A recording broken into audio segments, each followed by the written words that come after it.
तो स्टूडेंट हम लोग जो है कल मैथ्स में क्लास 10th में मैं पढ़ा रहा था एक्सरसाइज 1.1। हम लोगों ने कल क्वेश्चन नंबर 1 को कंप्लीट कर लिया था। आज हम लोग क्वेश्चन नंबर 2 से स्टार्ट करते हैं और देखते हैं इसको कैसे सॉल्व करना है। इस क्वेश्चन को सॉल्व करने से पहले मैं थोड़ा सा रिकैप कर देता हूँ कि हम लोगों ने यूक्लिड डिवीजन लेमा का यूज करके क्वेश्चनों को सॉल्व करना है। इस क्वेश्चन को भी इसी मेथड से यूज करके इसको यूक्लिड डिवीजन लेमा को ही यूज करना है और इसको सॉल्व करना है। तो करते कैसे हैं? तो सबसे पहले मैं क्वेश्चन आपको पढ़कर बताता हूँ। So that the positive odd integer is of the form 6q plus 1, 6q plus 3 and 6q plus 5 where q is some integer। मतलब क्वेश्चन ये बोल रहा है कि कोई positive odd integer number 6q plus 1, 6q plus 3 and 6q plus 5 के form में होता है। इसे हम लोग क्या करना है? शो करके दिखाना है। लेकिन इसे हम शो कैसे करेंगे? यूक्लिड डिवीजन लेमा के थ्रू करेंगे। ठीक है, तो आइए कैसे करते हैं मैं स्टेप बाय स्टेप आपको बताता हूं और आप ध्यान से स्टेपिंग समझना। बाकी क्वेश्चन जो है सेम एज अ फॉलो होगा और अदर क्वेश्चन भी इसी प्रकार से हम लोग बनाएंगे। तो इसे करते हैं सॉल्यूशन। चलिए देखते हैं।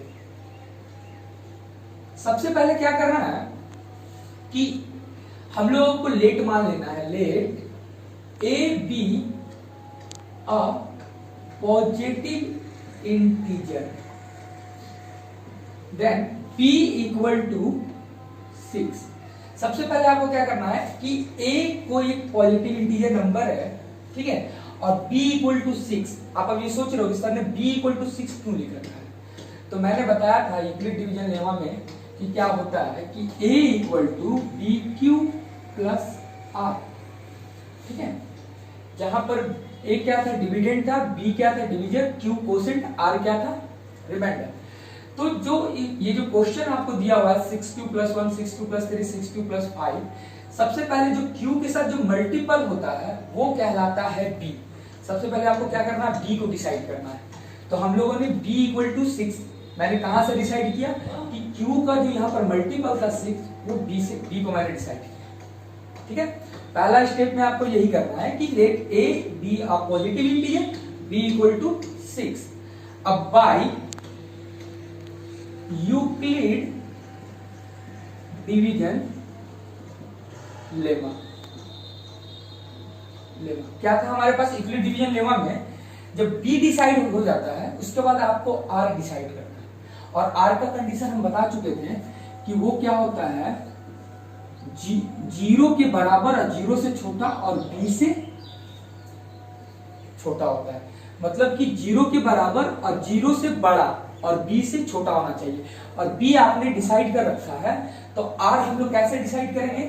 तो 0, ठीक है, अब b की वैल्यू क्या है मेरे पास? 6। ठीक है, तो मेरे पास r की पॉसिबल वैल्यू कितनी मिल जाएगी? आप देखो ध्यान से।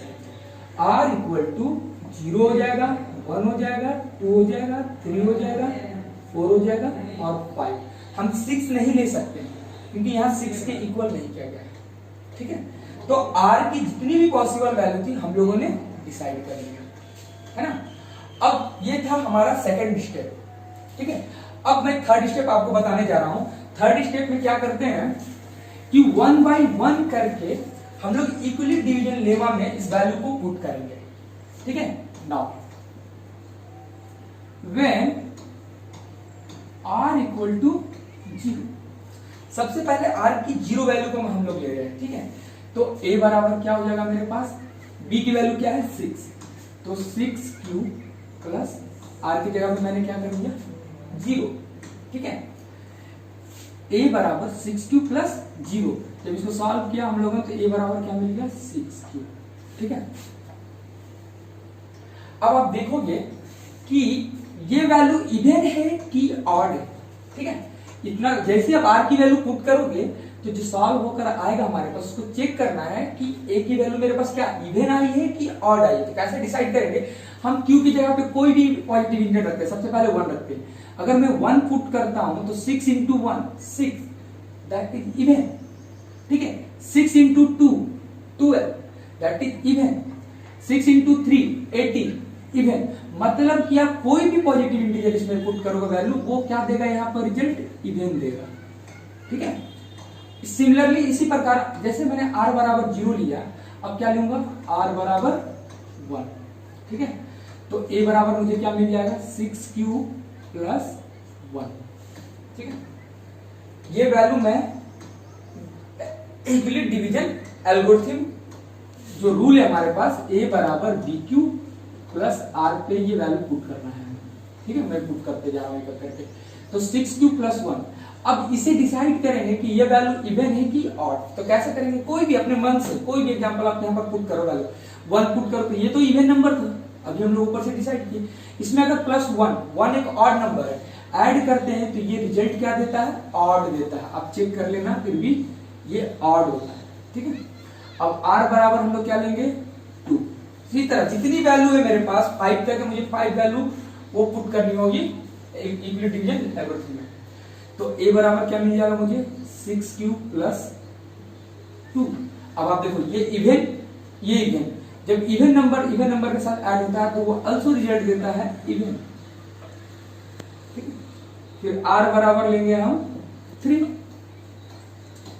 तो a बराबर मुझे क्या मिल जाएगा 6q प्लस 3। ये इवन है और ये ऑड है, तो इवन प्लस ऑड रिजल्ट क्या मिलेगा आपको, ऑड, ठीक है। इसके बाद r बराबर हम लोग क्या लेंगे 4, तो a बराबर क्या मिल जाएगा 6q प्लस 4। फिर से ये इवन नंबर हो रहा है, प्लस ये even plus even also even. उसके बाद r बराबर 5, ठीक है। तो a बराबर मुझे क्या मिलेगा 6q प्लस 5, और इस बार क्या होगा रिजल्ट आपको पता ही चल रहा होगा, ये ऑड नंबर है, ये इवन प्लस ऑड क्या देता है रिजल्ट, ऑड, ठीक है। अब डायरेक्ट जब ये प्रोसेस करने के बाद हम क्वेश्चन जो हमसे पूछा गया था कि so that the positive odd integer is the form of 6q plus 1, 6q plus 3, 6q plus 5। अब इस रिजल्ट में हम देखेंगे तो ये आप देखोगे कि 6q प्लस 1 ये क्या है, ऑड है। फिर 6q प्लस 3 ये भी क्या है, ऑड है। और 6q प्लस 5 ये भी क्या है, ऑड है। तो हम लोगों को जो शो करना था हम लोगों ने यहाँ पर शो किया। लास्ट में बस एक स्टेटमेंट लास्ट में लिखना है कि 6q plus 1, 6q plus 3 and 6q plus 5 is a form of odd positive integer. ये हमारा पूरी सॉल्यूशन हो चुकी है क्वेश्चन नंबर D2, ठीक है। बस तो हम लोगों ने क्या प्रूव कर दिया कि 6q plus 1, 6q plus 3 and 6q plus 5 is a form of odd positive integer, ठीक है। लेकिन क्वेश्चन इसमें एक टाइप का और बनता है। अगर आपसे क्वेश्चन बोल देता ऑड के जगह पे, मान लो ये पूरा क्वेश्चन कंप्लीट हो चुका है, ठीक है। जो क्वेश्चन नंबर 2 था वो कंप्लीट मैंने कर दिया, लेकिन मान लो यहाँ पर बोल देता है इवन, ठीक है। इसी क्वेश्चन को रहता, अगर इससे अलग भी क्वेश्चन रहता था, अगर आपसे पूछा जाता इवन नंबर और हम लोग पूरा काम यही करते, और इस बार केस क्या होता 6q plus 2, sorry 6q plus 2 और 6q plus 4 is the form of even positive integer, ठीक है। तो इसी एक क्वेश्चन से मैंने आपको 2 क्वेश्चन बनाने सिखाया, ठीक है। आप इसे मतलब इसको 2-3 बार प्रैक्टिस करो और तब तक प्रैक्टिस करो जब से खुद से आपसे बनने ना लगे, ठीक है। अब मैं चलता हूं क्वेश्चन नंबर 3 की ओर। तो अब हम लोग जैसे अभी क्वेश्चन नंबर 2 को कंप्लीट किया, अब क्वेश्चन नंबर 3, ठीक है। क्वेश्चन नंबर 3 में कर क्या रहा, पहले क्वेश्चन को एक बार पढ़ते हैं, रीड करते हैं बढ़िया से। An army contingent of 616 members is to march behind an army band of 32 members। मतलब बोल रहा है कि 616 मेंबर जो है आर्मी कंटिजेंट में है और आर्मी बैंड है, उसका मेंबर कितना है 32 है, ठीक है। इन अ परेड, एक परेड में the 2 groups are to march in the same member of columns, what is the maximum number of column in which they can मार्च।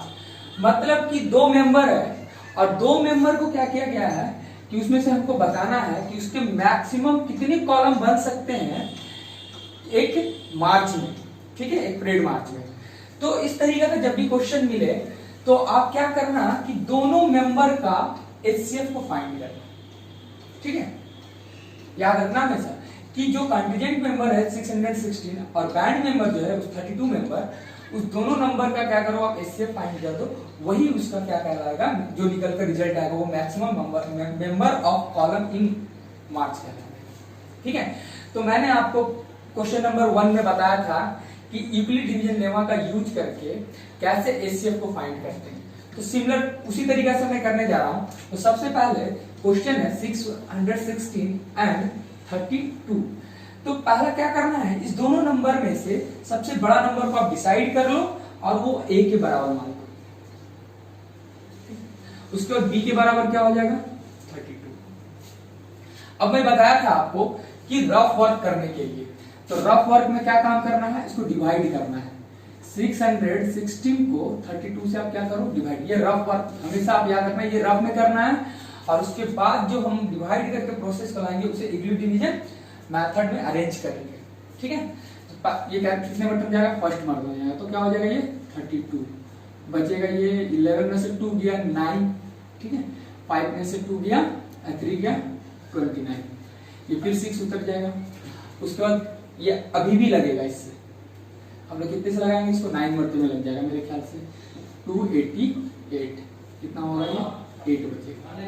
अब ये नहीं लगेगा तो हम क्या करेंगे, ये जो डिवीजर होता है वो डिविडेंड में चेंज हो जाता है 32, अब ये लग जाएगा 4 मरते में 32, कितना हो जाएगा 0।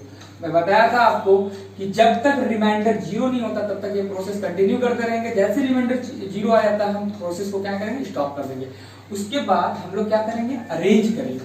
ठीक है, यूक्लिड डिवीजन मेथड में। तो सबसे पहले डिविडेंड क्या था मेरा, पहला स्टेप, फर्स्ट स्टेप में 616 equal to 32 into 19 divisor into quotient, divisor into quotient plus remainder, remainder मेरा कितना बचा हुआ है 8।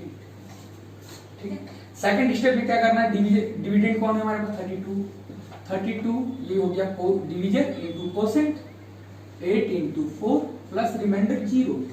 अब मैं बता देता हूं कि इसका एचसीएफ, इस दोनों नंबर का एचसीएफ हम लोग कैसे फाइंड करते थे, जब रिमाइंडर जिस स्टेप में मुझे 0 मिल जाता था उसका डिवीजर ही एचसीएफ कहलाता था।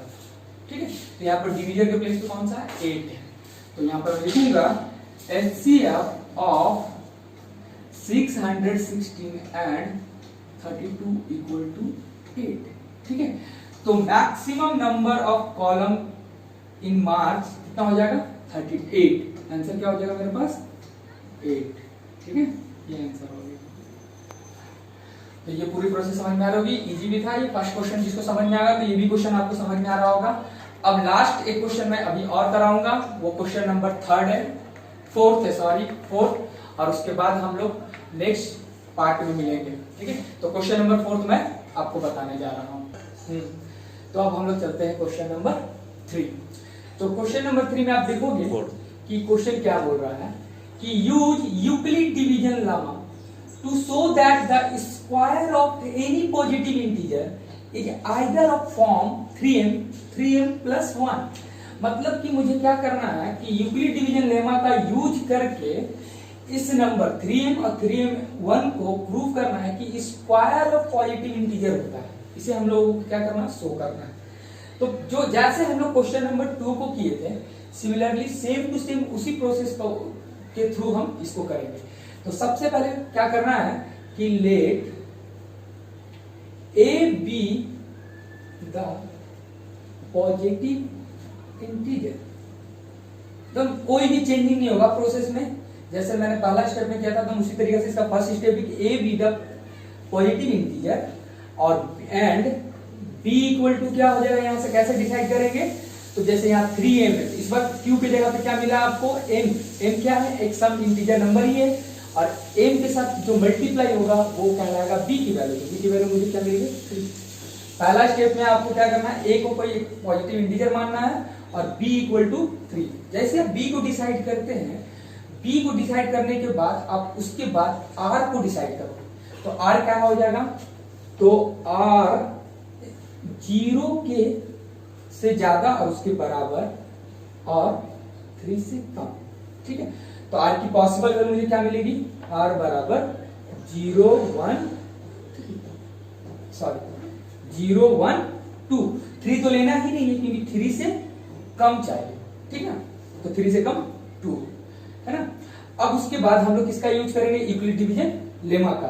तो यहां यूज करेंगे बाय यूक्लिड डिवीजन लेमा। क्या था हमारे पास यूक्लिड डिवीजन लेमा का प्रोसेस, ए बराबर बी क्यू प्लस आर, ठीक है। तो आप देखोगे ए बराबर क्या हो जाएगा, बी की वैल्यू क्या है मेरे पास, तो बी मैंने 3 डिसाइड किया है, क्यू की जगह पे क्यू रहने दो प्लस आर, है ना। मैंने क्यू के फॉर्म में इसे कन्वर्ट करते हैं, जो एम के फॉर्म में दिया हुआ था मैंने उसे क्या कर दिया, क्यू के फॉर्म में कन्वर्ट कर दिया, ठीक है। और क्यू भी क्या है, पॉजिटिव इंटीजर ही है, हम लोगों ने लेट मान लिया। अब करते कैसे हैं, तो सबसे पहले आर बराबर क्या लेंगे, 0, ठीक है। जैसे मैं r बराबर 0 लूंगा, फिर 2 लूंगा, फिर 3 लूंगा, फिर सब में क्या करूंगा, चेक करूंगा। तो a बराबर क्या बन जाएगा, 3q प्लस 0, a बराबर 3q आ जाएगा हमारे पास। लेकिन क्वेश्चन में मुझे क्या करना है, so that the square of any positive integer. अब यहीं पर हम लोग क्या करें, पहला तो सभी क्वेश्चन में जो काम करना है, जो भी पूछा जाएगा, q पूछा जाएगा, 40 पूछा जाएगा, तो ये काम सभी में करना है। क्वेश्चन नंबर 2 में भी हम लोग इतना स्टेप तक किए थे, उसके बाद जो पूछा गया था हम लोग वहां से डिसाइड करते हैं, ठीक है। तो अभी स्क्वायर करने के लिए बोल रहा है, तो हम लोग दोनों तरफ क्या करेंगे, स्क्वायर। यहां लिख देता हूं मैं, बोथ साइड स्क्वायरिंग। तो a का स्क्वायर करेंगे तो a स्क्वायर हो जाएगा, 3q का स्क्वायर करेंगे तो 3q का होल स्क्वायर हो जाएगा, ठीक है। उसके बाद a स्क्वायर बराबर क्या हो जाएगा, 9q का स्क्वायर। इसको हम ऐसे लिख सकते हैं, a स्क्वायर बराबर 3 इंटू 3q स्क्वायर, कोई तो फर्क पड़ेगा नहीं। अब क्या करना है, मुझे किसके फॉर्म में लाना था, 3m के फॉर्म में लाना था। तो 3 तो मुझे मिल चुका है, इतने पार्ट को हम क्या कर लेते हैं, कोई एक इंटीजर नंबर ही है, इसको हम क्या कर लेते हैं, मान लेते हैं where 3q square equal to m। तो a स्क्वायर बराबर 3। अब देख सकते हैं कि 3m के फॉर्म में मैंने कन्वर्ट कर दिया, और m की वैल्यू पूछी जाए तो क्या होगी, 3q स्क्वायर। ये क्या है, एक पॉजिटिव इंटीजर ही होगा। इसको आप कोई भी नंबर से सॉल्व करोगे तो एक पॉजिटिव इंटीजर नंबर ही देगा, फिर उसकी डाटा यहाँ पर पुट कर देंगे हम, ओके। फिर चलते हैं, जैसे मैंने अभी r बराबर 0 लिया, अब क्या लूंगा, वेन r इक्वल टू 1, ठीक है। अब r इक्वल टू 1 पे चेक करके देखता हूँ, जो क्वेश्चन बोल रहा है उस पर आता है कि नहीं। तो a बराबर 3q प्लस 1। अब प्रोसेस में क्या करना है, दोनों तरफ स्क्वायरिंग करना है। फिर से मैं दोनों तरफ स्क्वायरिंग करता हूं, तो a का स्क्वायर बराबर 3q प्लस 1 का होल स्क्वायर। तो यहां हो जाएगा a स्क्वायर बराबर, अब देखोगे इसको a प्लस बी के होल स्क्वायर के फॉर्म पे आ चुका है, और a प्लस बी का होल स्क्वायर का फॉर्मूला क्या बनता है हमारे पास, a square plus 2ab plus b square. ये आपको याद होने चाहिए, ठीक है। अब इसका यूज मैं यहां पर करूंगा, तो क्या हो जाएगा, 3q का whole square plus 2 into 3q plus b, 2 into a into b, 2 into a into b plus b का होल स्क्वायर, ठीक है। अब हम लोग इसे थोड़ा सा और सॉल्व कर लेते हैं। ये हो जाएगा 9q का स्क्वायर प्लस 6q प्लस 1। हम लोगों को इस क्वेश्चन को किसके फॉर्म में लाना था, 3m प्लस 1 के फॉर्म में लाना था। अब ये कैसे आएगा, तो आप देखोगे कि a स्क्वायर बराबर, यहाँ इस दोनों से 3 कॉमन आ रहा है, तो मैं 3 कॉमन ले लेगा, तो यहाँ क्या बचेगा, 3q square plus 2q plus 1। अब हम लोग इसके फॉर्म में लाना है, तो यहाँ पर 3m है, तो 3m की जगह पे मुझे क्या मिल गया है, 3q स्क्वायर प्लस 2q। और इसकी वैल्यू कोई होगी, अगर q की मुझे कोई वैल्यू पता चलेगी, कोई पॉजिटिव इंटीजर है, इसको सॉल्व करेंगे, जो रिजल्ट आएगा वो भी पॉजिटिव रिजल्ट देगा, है कि नहीं। तो हम लोग इसको ऐसे लिख सकते हैं, q स्क्वायर a स्क्वायर बराबर 3m प्लस 1, और वेयर m इक्वल टू क्या हो जाएगा, 3q स्क्वायर प्लस 2q, क्योंकि m क्या है, एक पॉजिटिव इंटीजर है, ठीक है। तो मैंने इस नंबर को भी मैंने क्या कर दिया, इसके फॉर्म में लिया है, ठीक है। अब यहां तक आप नोट कर लो, मैं कुछ मिटाता हूं, मैं इस स्टेप को भी इरेज करूंगा। उसके बाद थर्ड स्टेप जो r बराबर 2 पे भी मुझे इसके फॉर्म में प्रूव करना है, मैं आपको बताता हूं, पहले से मिटा लो। हाँ, तो हम लोगों ने अभी r इक्वल टू 0 पे निकाल चुका, 0 1 पे भी निकाल लिया, अब बच गया क्या, r इक्वल टू 2 पे। तो r इक्वल टू 2 पे चेक करते हैं, तो a बराबर क्या हो जाएगा 3q प्लस 2। फिर स्क्वायर करेंगे बोथ साइड, तो a का होल स्क्वायर, उसके बाद 3q का प्लस 2 का होल स्क्वायर। सॉल्व करते इसे, तो a स्क्वायर बराबर क्या हो जाएगा, इसे फिर a प्लस b का मतलब इस फॉर्म में फिर मिल चुका है, तो इस फॉर्म में ब्रेक करेंगे, तो ये हो जाएगा 9q का स्क्वायर प्लस 3 दूना 6 दूना 12q प्लस 4। ठीक है, अब मुझे इसको भी इस फॉर्म में लाना है, तो कैसे करेंगे, देखो a स्क्वायर बराबर 9q का स्क्वायर प्लस 12q। इस 4 को मैं ऐसे लिख सकता हूँ 3 प्लस 1, इसे कोई फर्क नहीं पड़ेगा, क्योंकि जो 4 था उसको 3 प्लस 1 दोनों को ऐड कर देंगे, फिर से क्या हो जाएगा 4 हो जाएगा। अब चलो आगे देखते हैं, a स्क्वायर बराबर, ये थोड़ा सा बढ़िया से मैं लिख देता हूँ, a स्क्वायर बराबर, देखो इतने में 3 कॉमन मिल रहा है मुझे, तो 3 मैं कॉमन ले लेता हूँ, तो क्या बचेगा 3q का square plus 4q plus 1 plus 1। आप देख सकते हो, देखो ये वाला भी कुछ इस फॉर्म में आ जाएगा जब इतने पार्ट को मैं m कन्वर्ट कर लेता हूं, तो a स्क्वायर बराबर क्या हो जाएगा 3m प्लस 1। अब वेयर क्या कर देना है आपको, m इक्वल टू क्या लिख देना है 3q square plus 4q plus 1। m क्या है, एक पॉजिटिव इंटीजर है, ये भी पॉजिटिव इंटीजर है, तो दोनों कोई फर्क नहीं पड़ने वाला, जो भी डाटा आएगा हम यहाँ पुट करके उसको सॉल्व कर देंगे। ठीक है, तो आप देख सकते हो कि a स्क्वायर बराबर 3m प्लस 1, और उसके बाद सेकंड स्टेप में a स्क्वायर बराबर सभी में 3m प्लस 1 प्रूफ होते जा रहा था, तो हम लोगों ने क्या कर दिया, इसे प्रूफ कर दिया। लास्ट में मैं एक स्टेप लिखूंगा, सो 3m and 3m plus 1 is the form of squaring any positive integer. बस ये लास्ट में यही कर देना है आपको। ठीक है, तो ये कंप्लीट हो गया। मैं बार बार बोलता हूं कि ये सब क्वेश्चन को आप 1 से 2 बार 3 बार रिपीट करके इसे बनाओ, तब तक बनाओ जब तक कि आपको आ ना जाए। ठीक है, थैंक यू।